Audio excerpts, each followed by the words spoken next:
The position for the Louisville football program that will be the most improved between last season and this one is the tight end room. And we'll explain why coming up on today's episode of Locked On Louisville.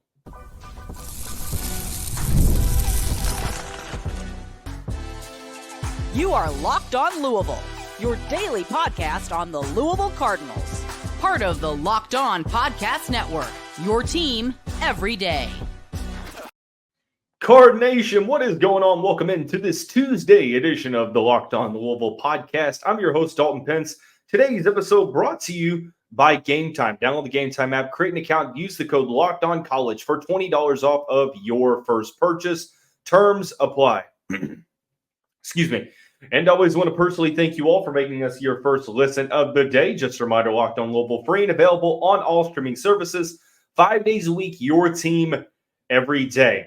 We continue along in our position previews for the Louisville Cardinals ahead of the 2024 college football season. Now with the tight end room, we will explain why this position will be the most improved for the Cardinals from last year to this season. We'll break down the newcomer expectations for players like Redman, Jaleel Skinner, Izayah Cummings, Mesman, who collectively as a group, there will be a lot to rely on for that group. And then returning player progression. There are players that are returning that I feel are going to take some steps forward. Nate Kurisky, Duane Martin, and Jamari Johnson. All of that discussion coming up on the entirety of this show. Looking back on last season, it felt like the tight end position was the weakest position for the Louisville Cardinals. And before the year, you would probably argue that that was going to be the case, and it looked like things came to fruition, and unfortunately, our doubts became reality, and simply put, Louisville didn't get a ton of production from the tight end spot in 2023, which is really, really weird because lack of tight end play is such an uncharacteristic phenomenon or aspect, I should say, of a Jeff Brohm offense. It's completely wild to even think about because Jeff Brohm's offenses, both at Western Kentucky and Purdue, featured heavy tight end play, multiple tight end packages in the rushing attack, in blocking, in the passing attack. Brohm said in his press conference a couple months ago, if I'm not mistaken, it was the National Signing Day or the post-National Signing Day press conference in February. He says, and I quote, discussing the tight end spot very clearly, that position is vital to our success, whether it is, utilizing the middle of the field, stretching the field vertically, blocking, explosiveness of the offense, you name it. For a Jeff Brohm offense to reach its full ceiling, it's not the running game, it's not the receivers, it's the tight ends that I feel like help create and help reach that ceiling. Obviously, those other positions are important, but the tight end spot is the focal point. And that was one of the quick focal points in the transfer portal. Louisville went out and got multiple tight ends quickly. 3 of them. Now, they got Redman and Izayah Cummings first, and then Jaleel Skinner after that. But the Cardinals brought in multiple guys via the portal. They brought 3 players back, and they bring in a very, very talented 2024 high school tight end. The thing about it is you look at the positions across the board, and it's clear to me that the tight end spot is going to be the most improved position for the Cardinals between year 1 and year 2 of the Jeff Brohm era in the Derby City. Part of that is because tight end sort of has an unfair advantage in this theoretical discussion because it was, in my opinion, the least successful, I should say, because wide receiver, every position felt like had their issues, but it felt like tight end was the least strong. Defensively, there wasn't really one that jumped off the page. Offensively, maybe you say quarterback play, but I don't think Plummer was terrible. I think that there will be improvement there, but I think tight end is where Louisville went out and did a complete position overhaul. So for starters, it was the weakest position across the board. Now you go out and you bring in multiple players that will not only help the team get better via the starting lineup, but also adding to depth. Because last season, look at the numbers here. This is what kind of catches me really off guard, is that Joey Gatewood hadn't caught a single pass in his college career. He led Louisville's tight end play last season. He had 9 catches for 150 yards. After him, it was Nate Kurisky, who had 18 for 141. Josh Lipson had 59 yards. Duane Martin had 27. That's all Louisville got out of their tight end play. You really didn't see the tight end position become a factor for this team until like the very end, when Nate Kurisky started to put together some impressive performances, and we'll discuss what really to expect from him this season. But ultimately, it was a non-factor. And I think that ultimately hurts a Jeff Brohm offense that utilizes that tight end spot. I mean, Jeff Brohm has had 3 tight ends drafted as a head coach, one of those guys being Tyler Higbee, who is a very solid pass catcher for the Los Angeles Rams and has been for the past couple of seasons. So you look at the, let's say, rough room last year, and now you look at it this year to where you have 7 legitimate guys that can come in and make an impact. You have 3 players returning. You have 4 newcomers that all realistically could come in to a situation this season where they're seeing the field in some capacity, and you're going to see more multiple tight end sets. They've got some very interesting skill sets in this room to where not every player is a traditional tight end. You have sort of your flex tight end, your H-back, if you will, with guys like Jaleel Skinner and even possibly Izayah Cummings, Mark Redman and what he's able to bring to the table. So I think that it's pretty clear. It's really not even that much of a debate for me, but it's worth noting because in the offseason, you're going to have players get their respective hype. I mean, we talk about the guys returning on defense, Don Chaney Jr. coming in, Colin Lacey, Ja'Cory Brooks, the guys coming in on defense. I feel like the tight end spot isn't getting discussed enough. And I mean, college football, the tight end position isn't, the glamorous one. It's not, a position where you're traditionally going to see a guy with over 1,000 receiving yards unless you have like a Kyle Pitts in your offense or, a top tight end. It's one that doesn't get the credit. And this is sort of football in general. Like tight end, that's a position that so much of the impact at that spot is not seen in the box score, in, the final statistical numbers. So you don't really, unless you have like a profound appreciation for players beyond the box score, unless you're watching the majority, if not all of the games, then it's really hard to gauge and, quantify what that impact is looking like. So the fact that, number one, this position is widely utilized in this offense, and number two, Jeff Brohm and company went out and upgraded it the way they did. If I say that the tight end spot is going to be the most improved position, that should spark a ton of excitement across the Cardinal fan base, because truthfully, that was one of the missing ingredients. And with more threats in the tight end room in terms of receiving and blocking, it's going to, A, help your rushing attack.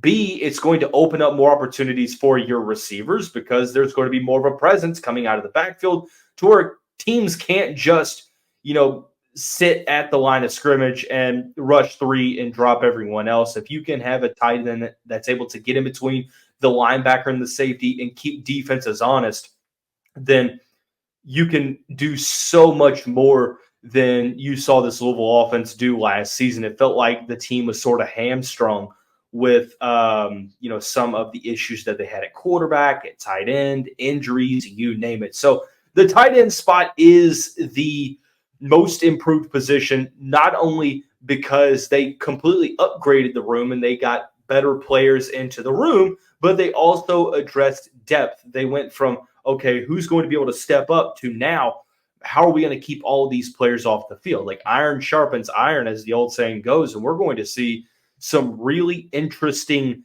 position battles heading into fall camp. In fact, tight end is like the top 2 position that I'm looking at in fall camp, and I'm thinking to myself, okay, is this really like Mark Redman's job to lose? Who's going to rise in to this spot?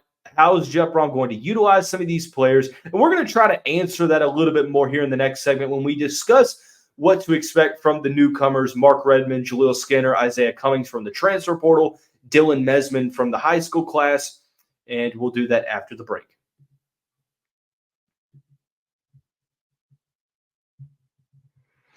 Today's episode brought to you by eBay Motors. Passion, drive, and patience, the formula for winning championships, is also what keeps your ride or die alive.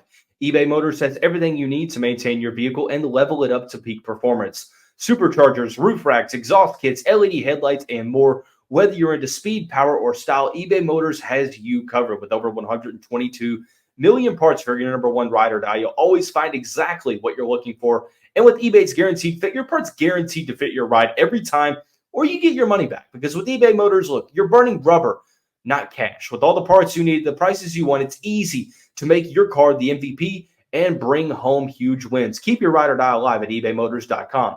Eligible items only. Exclusions apply. eBay Guaranteed Fit only available to U.S. customers. Cardinal fans, I said it once, I'll say it again. If you find yourself tired of having to turn down the volume, watching mainstream media, you need to make the switch to Locked On Sports Today. It's a free 24/7 sports streaming channel programmed for you every day to bring you the biggest stories without all the screaming. Locked On Sports Today brings you can't-miss analysis, opinions, and news. Streaming 24/7 on YouTube or the free Amazon Fire TV channels app, part of the Locked On Podcast Network, covering your team every day.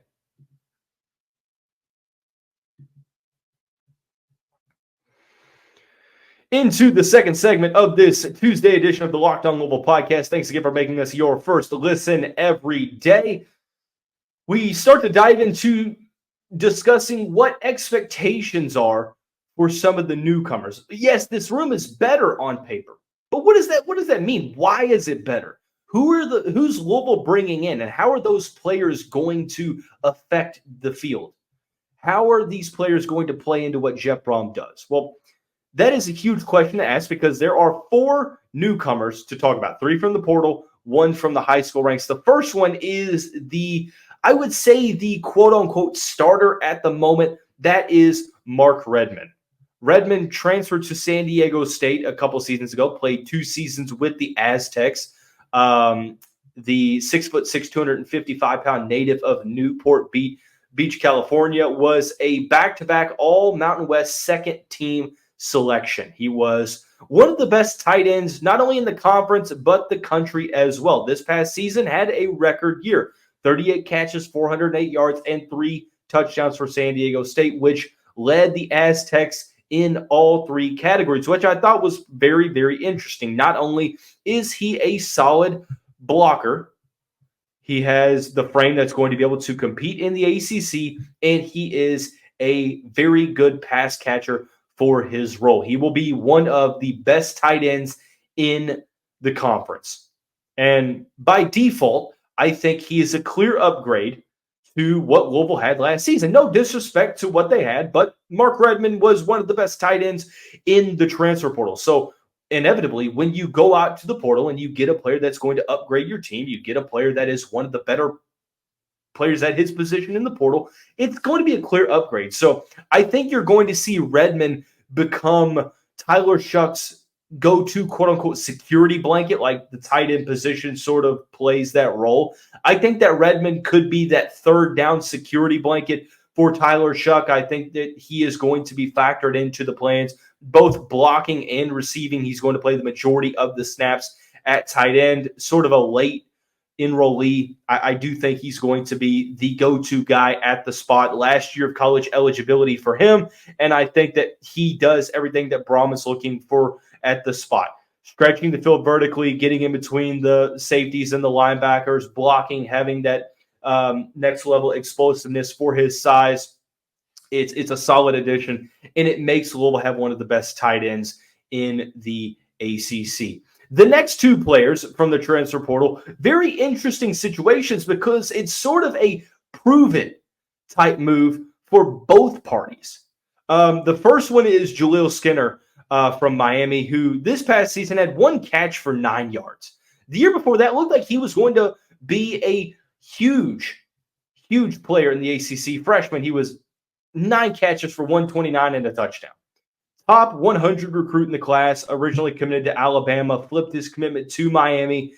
He's from South Carolina, but just wasn't able to get involved with the team this past season for whatever reason. But the thing about it is he's extremely talented.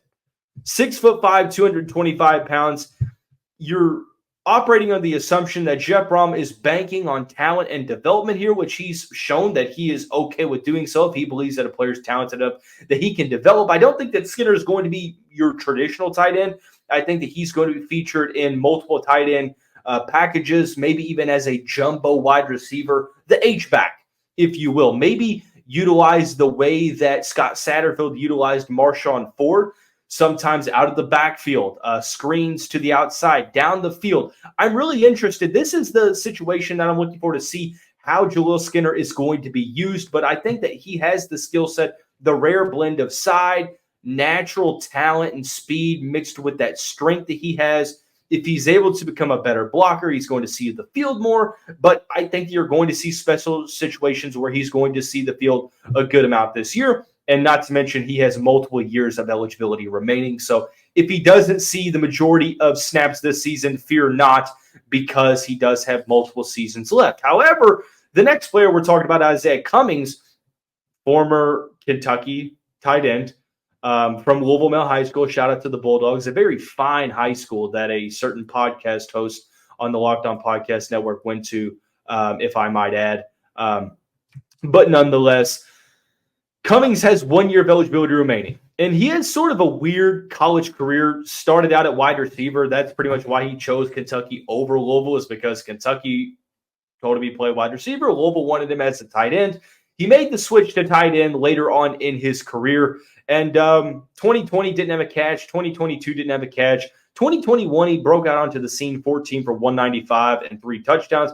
But this season, 4 for 98, and most of that production came against the Louisville Cardinals. But nonetheless, I digress. Cummings, 6'3" from the Ville.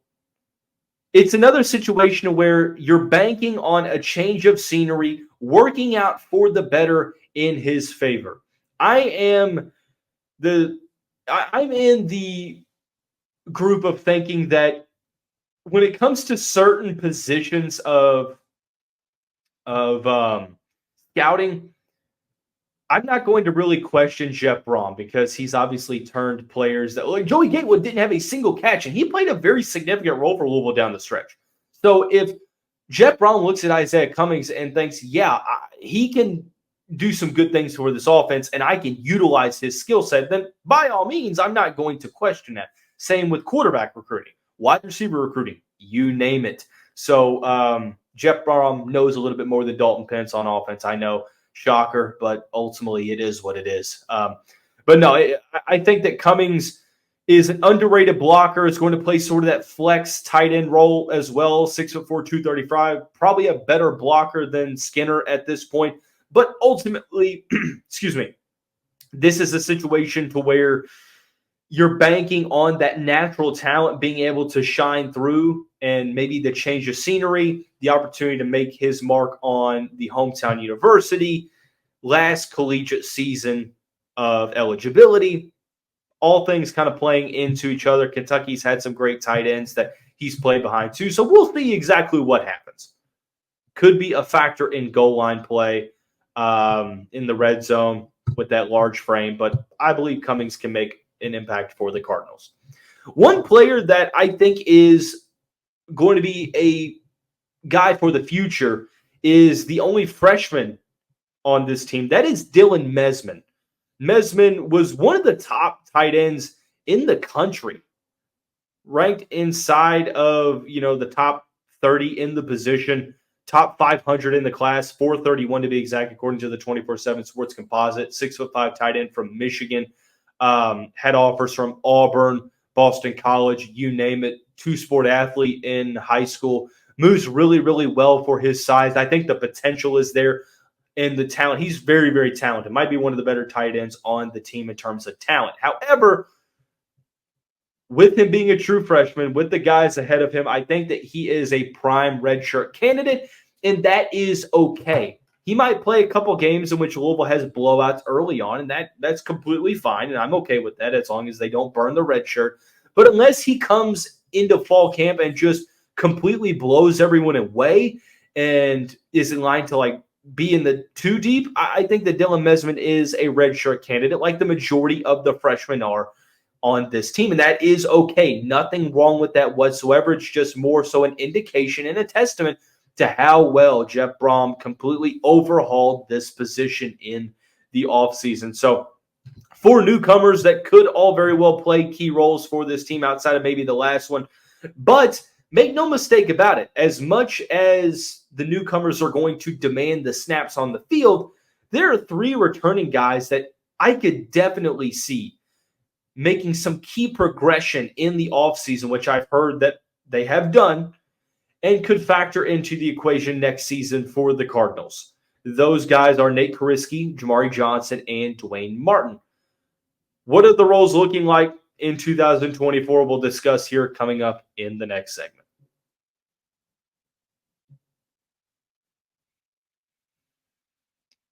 And into the final segment of this Tuesday edition of the Locked On Louisville podcast. Once again, appreciate you all for making us your first listen of the day. Just a reminder, Locked On Louisville free and available on all streaming services 5 days a week, your team every day. For your second listen of the day, I want you to once again tune in to Locked On Canes, hosted by Alex Dono, where Jaleel Skinner came from. It is an ACC opponent that, he does a very, very good job of sort of informing you on what to expect from that team, and not only football but basketball as well. And I think that it's good to learn about the teams that Louisville's going to play on the schedule, so be sure to make that your second listen of the day.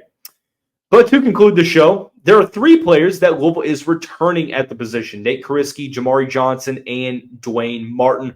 All three will see the field for the Cardinals this season. I can guarantee you that. Nate Kurisky was the Cardinals' best tight end at the conclusion of the season. It's not going to catch the world on fire with his statistical numbers. I mean, he had 5 for 50 and a touchdown against Miami, 3 for 25 against UK. But considering all of the lack thereof of tight end production, when you saw that from a tight end, you're like, oh, yes, please, more of this. And I think that Nate Kurisky is going to give you more of that. He was a great blocker, came from, I believe it was Gonzaga, which is a high school in the D.C. area, if I'm not mistaken, 6'3", 235 pounds. Will have, I believe, 2 seasons or maybe even 3 seasons of college eligibility remaining. I'm not necessarily so sure, but multiple years left. Saw the best ball at the end of the season. Great blocker that I think is going to be utilized more in the passing game. Showed that sort of deceptive route running ability and made some plays that were key in that game against Miami that I am led to believe are going to help him to once again make an impact on the field this season. Is he going to get 141 receiving yards and 2 touchdowns? Well, with the law of averages and the guys that Louisville's going to have to give targets to, it depends on how much he's playing over guys like Jaleel Skinner, Izayah Cummings, and Jamari Johnson. But I do think that he is going to play an impact. I think that he's going to be featured in the blocking aspect for this team and also maybe even third down situations. Jamari Johnson is the guy that everyone has circled. Johnson didn't make a single catch this past year, but 6'5", 265 pounds from Inglewood, California, was one of the players in the Flyville 23 class that everyone was so excited to see what he was going to do, and it seemed like he wasn't really able to put it together blocking-wise. But with a year in the college weight program, getting his body to the point of where it needs to be for him to compete at the highest level, some solid things in that bowl game against USC in the Holiday Bowl.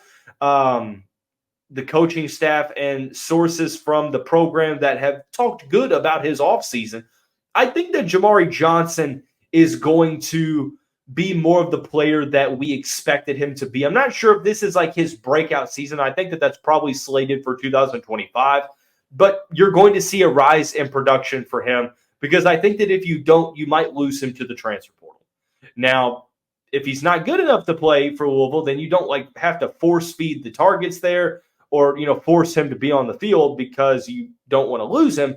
But that's sort of, the give and take with the portal is that if you don't play a certain player, there's a good chance that they might leave for the portal. But I do think that Johnson, with another year in the college program, is going to be able to, be a part of this offense.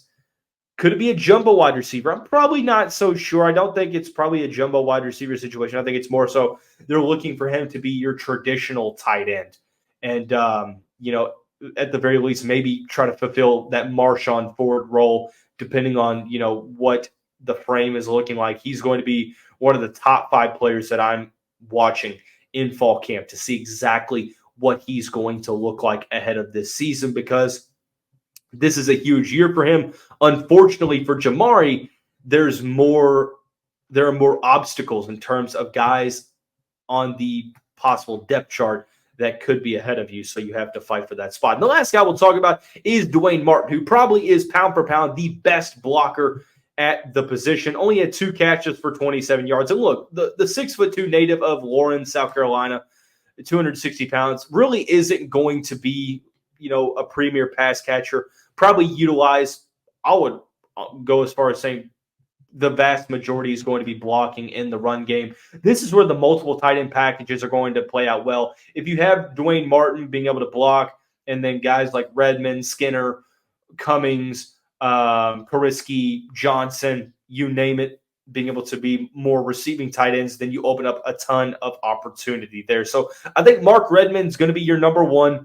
I think you sort of have a bunch of ors on the depth chart, Jaleel Skinner or Izayah Cummings or Jamari Johnson or Nate Kurisky. I think Duane Martin will be in there in terms of blocking purposes. But overall, I'm very interested to see what that depth chart looks like, what the snap counts, what the target share is for the tight end group, both individually and collectively as a unit. Definitely something to look forward to. But make no mistake about it, the tight end spot will be the most improved for the Louisville Cardinals between the 2023 and 24 seasons. And with it playing such a pivotal role in a prototypical Jeff Brohm offense, I think that spells great things forthcoming for an offense that is looking to reach its top potential. So a little bit of a scheduling note, there won't be an episode tomorrow. I will have a special guest to preview the offensive line position on Thursday, so be sure to tune into that. And tune into all of the offensive previews that have come before this one. That's going to wrap up this Tuesday edition of the show. Everyone have a great day. We'll see you right back here.